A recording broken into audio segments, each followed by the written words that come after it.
21308, a 2020 or 2021 Kia Telluride front clip assembly.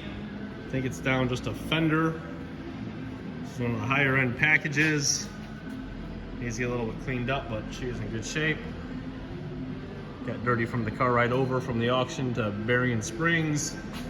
It is down that passenger side fender. It does have the upgraded headlights. The bumper's got park assist, LED fog lights.